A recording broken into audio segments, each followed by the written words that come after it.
Hyderabad Gandhi Bhavan BJP కార్యాలయాలపై జరిగిన దాడులపై deputy CM Bhatti Vikramarka స్పందిస్తూ law and order విషయంలో ప్రభుత్వం కఠినంగా వ్యవహరిస్తుందని, రాజకీయ పార్టీల కార్యాలయాలపై దాడులను ప్రజాప్రభుత్వం ఉపేక్షించదని హెచ్చరించారు.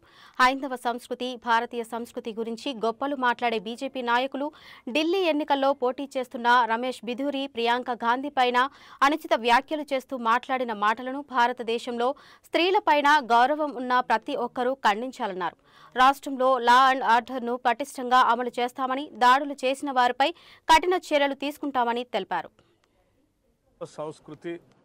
భారతీయ సంస్కృతి గురించి బాగా గొప్పలు మాట్లాడేటువంటి భారతీయ జనతా పార్టీ సంబంధించిన నాయకుడు, మాజీ పార్లమెంటు సభ్యుడు అనుకుంటాను, రమేష్ బిధూరి ఢిల్లీ ఎన్నికల్లో భారతీయ జనతా పార్టీ తరఫున పోటీ చేస్తూ తాను గెలిస్తే ఆ ప్రాంతంలో ఉన్నటువంటి రోడ్లన్నింటినీ కూడా గౌరవ పార్లమెంటు సభ్యురాలు శ్రీమతి ప్రియాంక గాంధీ గారి పైన కామెంట్ చేస్తూ వారు మాట్లాడినటువంటి మాటలు, సరే నాకు ఆ మాటలు చెప్పడానికి ఇబ్బందిగా ఉంది.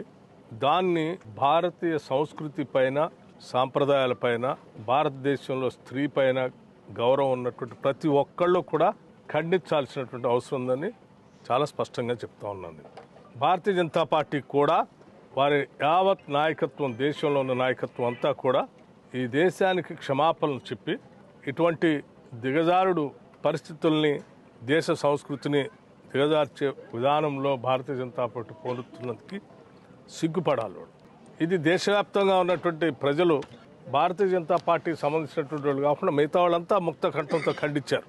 ఇది స్త్రీ పైన గౌరవం ఉన్నటువంటి వాళ్ళు, దేశం కోసం త్యాగాలు చేసి ప్రాణాలు అర్పించినటువంటి కుటుంబాలకు సంబంధించినటువంటి గౌరవ పార్లమెంట్ సభ్యురాలు గురించి ఆ రకంగా మాట్లాడటం అనేది ఈ దేశం మీద ప్రేమ, భక్తి ఉన్నటువంటి వాళ్ళు ఎవరు కూడా జీర్ణం చేసుకునేటువంటి పరిస్థితుల్లో లేరు. సో అటువంటి పరిస్థితుల్లో క్షణికావేశాల్లో కొద్దిమంది యువజన కాంగ్రెస్ నాయకులు భారతీయ జనతా పార్టీ కార్యాలయంపై